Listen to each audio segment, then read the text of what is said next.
Jamal Thompson, a bright 17-year-old student and promising athlete, walks through the bustling halls of Maplewood High School. His infectious smile and confident stride catch the attention of his peers. As he approaches his locker, his best friends Sarah, Mike, and Lucas greet him enthusiastically. "Hey Jamal, ready for the big game tonight?" Sarah asks, her eyes sparkling with excitement. "You bet. Coach says I might even start," Jamal replies, his voice filled with pride. The group chats animatedly about their plans for the weekend and upcoming exams. Their friendship, forged through years of shared experiences, is evident in their easy banter and supportive words. Later that evening, Jamal sits at the kitchen table with his mother, Angela. She watches him with a mixture of pride and concern as he talks about his day. "Jamal, you know I'm proud of you, right?" Angela says, her voice softening. "But I need you to understand that the world out there, it's not always fair to young black men like you." Jamal nods, his expression turning serious. "I know, Mom, but I'm not going to let that stop me from chasing my dreams." Angela smiles, but the worry doesn't leave her eyes. Across town, in a well-maintained Victorian house, Mrs. Thompson, a wealthy widow in her 70s, sits in her living room. She stares out the window, her face twisted in disgust as she watches a group of diverse teenagers walk by. "This town isn't what it used to be," she mutters to herself. "Someone needs to do something about these undesirable elements." Her eyes narrow as she formulates a plan, one that will soon shatter the peace of Maplewood and change Jamal's life forever. The following week, Jamal is called to the principal's office during his English class. Confused, he makes his way through the quiet hallways, his footsteps echoing ominously. Principal Dawson's face is grave as Jamal enters. "Jamal, please sit down. We need to talk about something serious." Jamal's heart races as the principal explains that drugs were found in his locker during a routine inspection. His protests of innocence fall on deaf ears as Principal Dawson outlines the zero-tolerance policy and the possibility of expulsion. "But I've never touched drugs in my life," Jamal exclaims, his voice cracking with desperation. Word spreads quickly through the school. By lunchtime, Jamal finds himself at the center of whispered conversations and pointed stares. He sits with Sarah, Mike, and Lucas, all of them shell-shocked by the turn of events. "This is insane," Sarah fumes, her fists clenched on the table. "We all know you'd never do this, Jamal." Mike nods in agreement, but his voice is tinged with worry. "What are you going to do? This could ruin everything you've worked for." Jamal shakes his head, his eyes unfocused. "I don't know. It's like I'm trapped in a nightmare." As the day progresses, Sarah's initial anger turns to determination. After school, she gathers the group at their usual hangout spot in the park. "We can't just sit back and let this happen," she declares. "We need to find out who's behind this and clear Jamal's name." Lucas shifts uncomfortably. "But how? We're just kids. What can we do against the school administration?" Sarah's eyes blaze with resolve. "We start by investigating. Someone must have seen something. We'll talk to everyone, check security cameras if we can. We're not giving up without a fight." As they discuss potential leads, Jamal remains quiet, overwhelmed by the support of his friends, but terrified of the uncertain future that lies ahead. The news of Jamal's alleged drug possession spreads like wildfire through Maplewood. The small town, usually peaceful and tight-knit, becomes a hotbed of gossip and speculation. Lines are quickly drawn between those who believe in Jamal's innocence and those who don't. At the local diner, a group of elderly patrons discuss the situation over coffee. "I always knew that Thompson boy was trouble," one man says, shaking his head. "It's a shame, really." A younger waitress overhears and can't help but interject. "That's not fair. Jamal's a good kid. There has to be more to this story." Meanwhile, at the factory where Angela works, the atmosphere grows increasingly hostile. As she walks to her station, she overhears whispered comments. "Like mother, like son, I guess," one coworker mutters, loud enough for Angela to hear. Angela's supervisor, noticing the tension, pulls her aside. "Maybe you should take a few days off, Angela, until things calm down." Across town, Sarah visits her grandmother, hoping to gain some perspective. The elderly woman listens intently as Sarah recounts the events. "You know, child," her grandmother begins, her voice soft but firm, "this reminds me of the stories I used to tell you about the civil rights movement. We faced similar prejudices back then." Sarah's eyes widen with realization. "That's it, Grandma. This isn't just about Jamal. It's about exposing the underlying prejudices in Maplewood." As Sarah leaves, energized by this new understanding, she notices Mrs. Thompson watching her from across the street, a disapproving frown on her face. At the high school, the divide becomes more apparent. Some students wear Justice for Jamal buttons, while others avoid eye contact with his friends. Teachers struggle to maintain order as heated debates erupt in classrooms. The tension in Maplewood continues to build, with the incident serving as a catalyst for long-suppressed racial issues to surface. The once quiet town finds itself at a crossroads, forced to confront its own biases and prejudices. Sarah, determined to clear Jamal's name, organizes a meeting at her house. A group of about 15 students, including Mike and Lucas, gather in her living room. "We can't let this injustice stand," Sarah begins, her voice firm. "We need to show the town that we believe in Jamal." Ideas start flowing. Mike suggests a social media campaign. "We could create a hashtag, maybe hashtag Justice for Jamal, and share it everywhere." Lucas, usually quiet, speaks up. "What about a peaceful protest? We could make signs and gather in front of the school." The group nods in agreement, enthusiasm building. They divide into teams, each taking on different responsibilities. At school the next day, Mr. Rodriguez, the history teacher, notices the students' heightened activism. He decides to incorporate current events into his lesson. "Today we're going to discuss civil rights and modern-day racism," he announces to the class. "We'll look at how past movements relate to present-day issues." The discussion that follows is heated but enlightening. Students share personal experiences and perspectives, many for the first time. After class, Mr. Rodriguez approaches Sarah. "I'm impressed by what you and your friends are doing. If you need any guidance, my door is always open." The support from a teacher emboldens the group. They start creating posters during lunch breaks and after school. "Innocence until proven guilty" and "Stand with Jamal" become common sights in the hallways. The hashtag Justice for Jamal hashtag gains traction on social media. Students from neighboring schools start to take notice, sharing messages of support. Jamal, watching his friends' efforts, feels a mix of gratitude and apprehension. "I appreciate everything you're doing," he tells them, "but I'm worried about the backlash." Sarah squeezes his shoulder, reassuringly.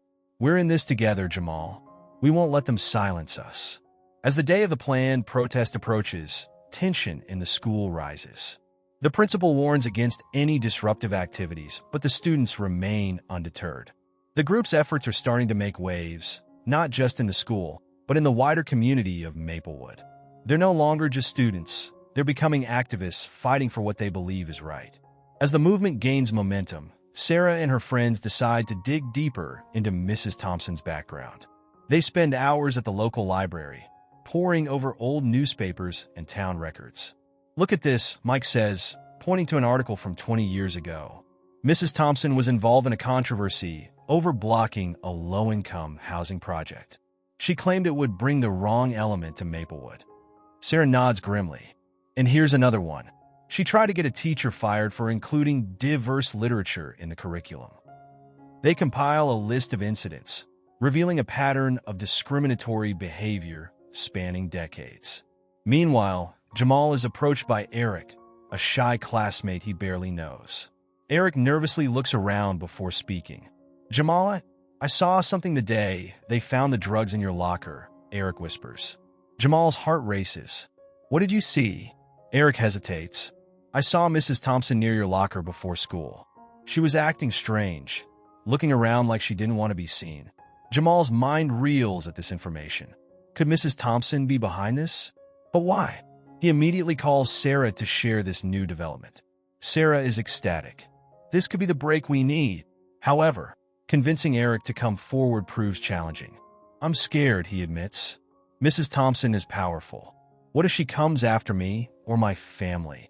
Sarah and Jamal spend hours talking with Eric, explaining the importance of his testimony. They assure him of their support and protection. "You're not alone in this," Sarah tells him. "We'll stand by you, just like we're standing by Jamal." Slowly, Eric begins to see the larger picture.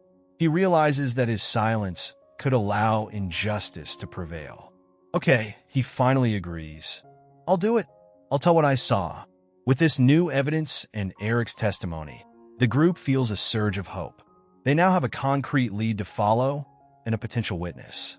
As they prepare to present their findings to the school administration and local authorities, they know they're on the verge of exposing a truth that could shake Maplewood to its core.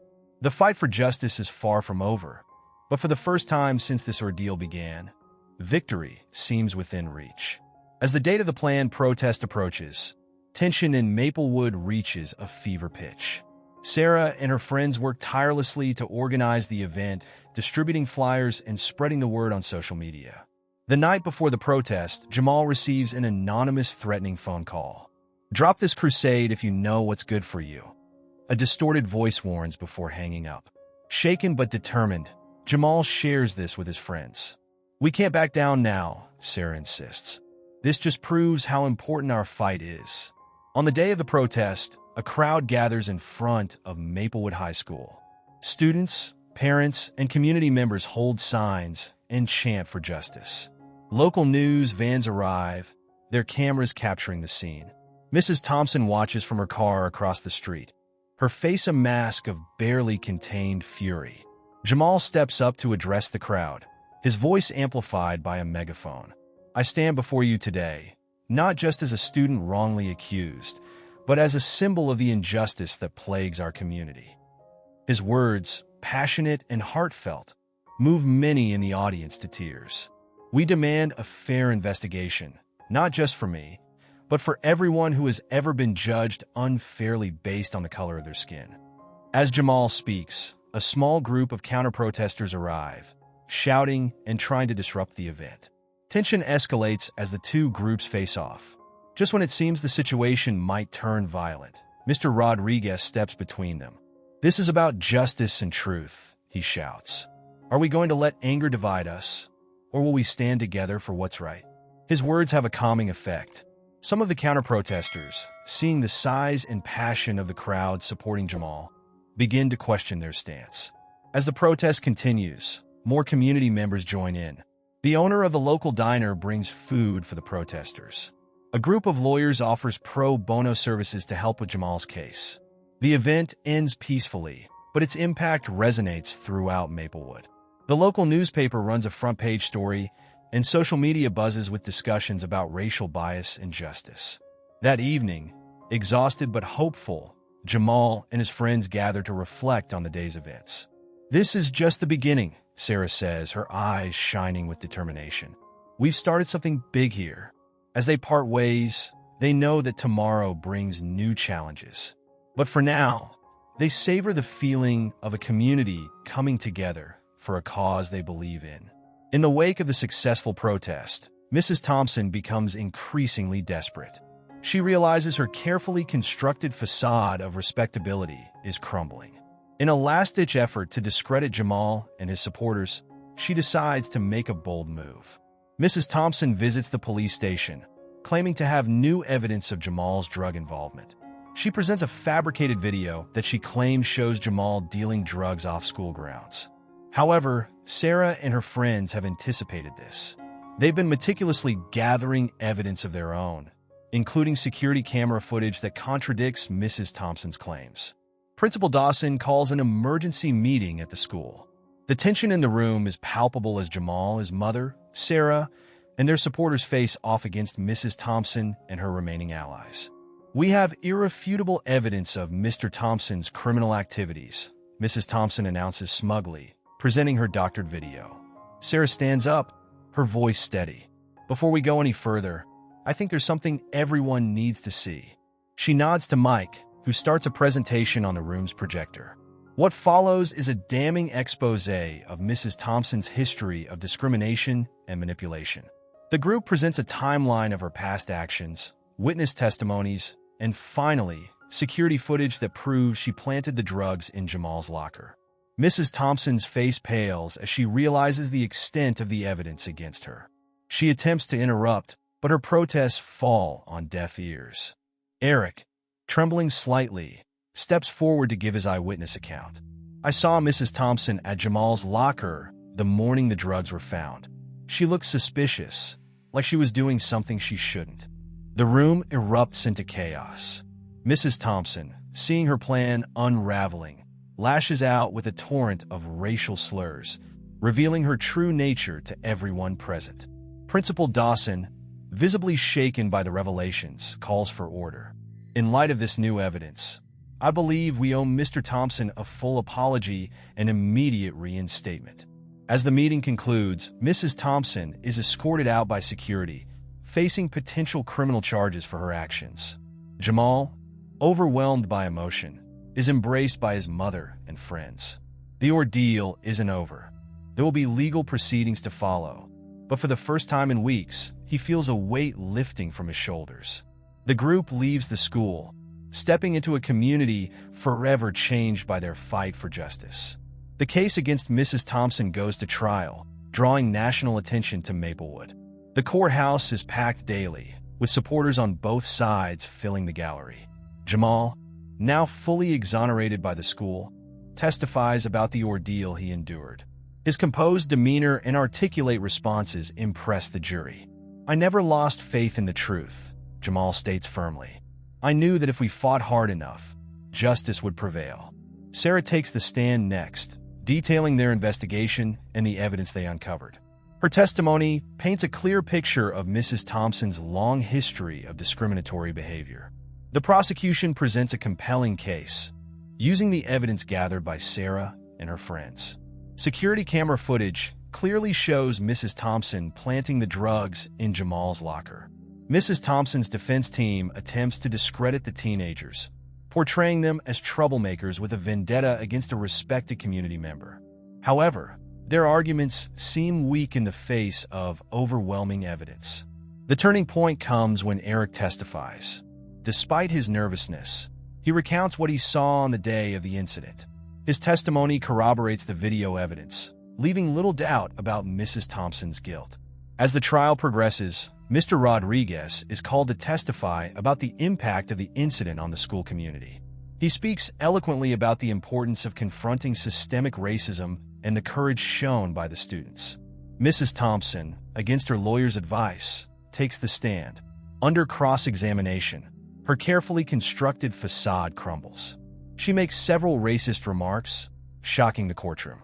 In a surprise move, the judge allows the admission of evidence about Mrs. Thompson's past discriminatory actions, deeming it relevant to establishing a pattern of behavior. As closing arguments approach, the atmosphere in the courtroom is tense. The prosecution summarizes the mountain of evidence against Mrs. Thompson, while the defense makes a last-ditch appeal to the jury's sympathy for an elderly woman being persecuted.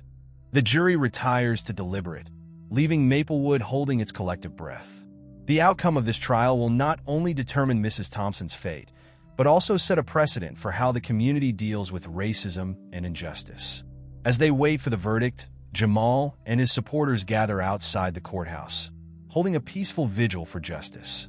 The jury's deliberation stretches into its second day, heightening the tension in Maplewood. As word spreads that a verdict has been reached, people flood into the courthouse, eager to witness the outcome. The courtroom falls silent as the jury files in. The foreperson stands, hands shaking slightly as she unfolds the paper containing the verdict.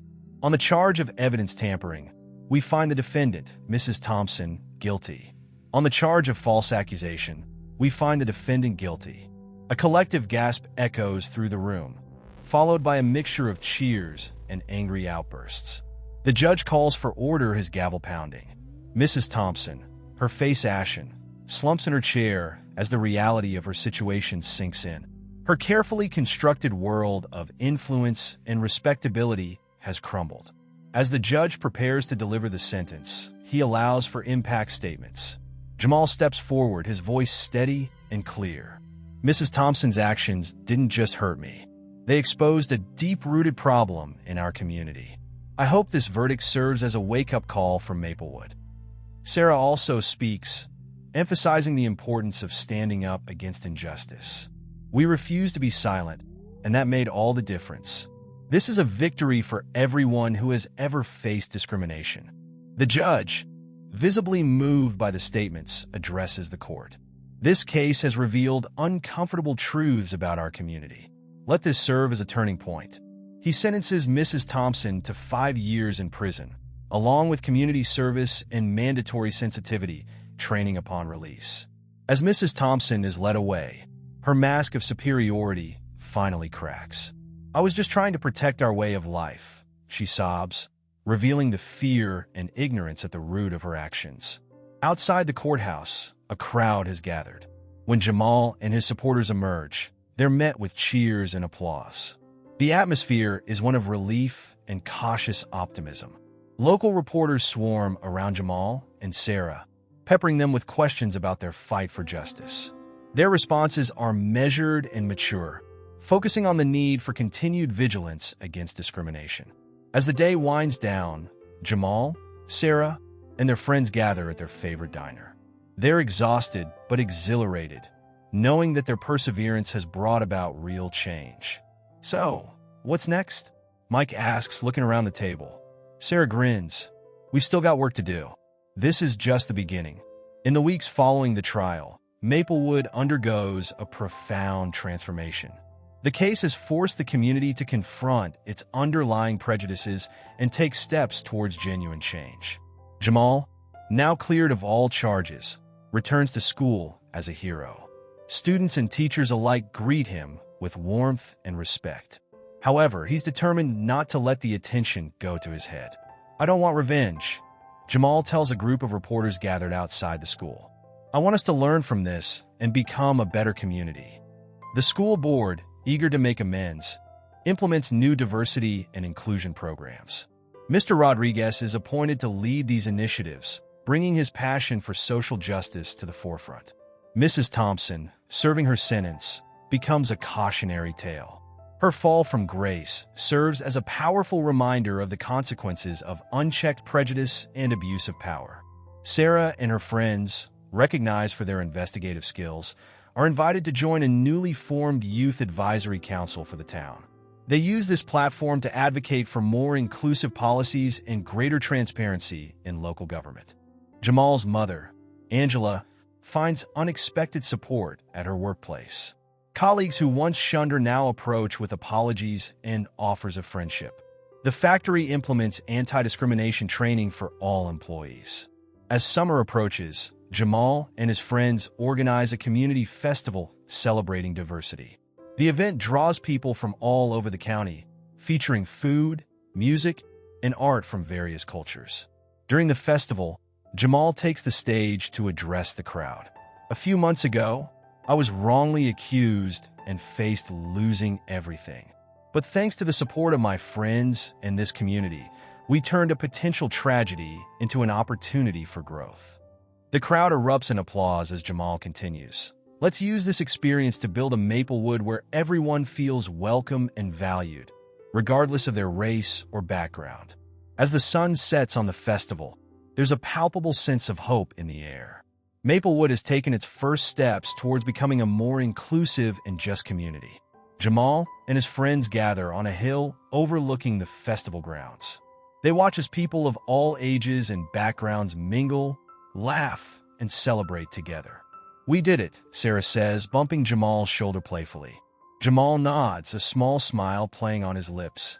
"Yeah, we did, but our work isn't over." This is just the beginning of a new chapter for Maplewood. As they look out over their transformed town, they know that while the road ahead may not be easy, they're ready to face whatever challenges come their way, together.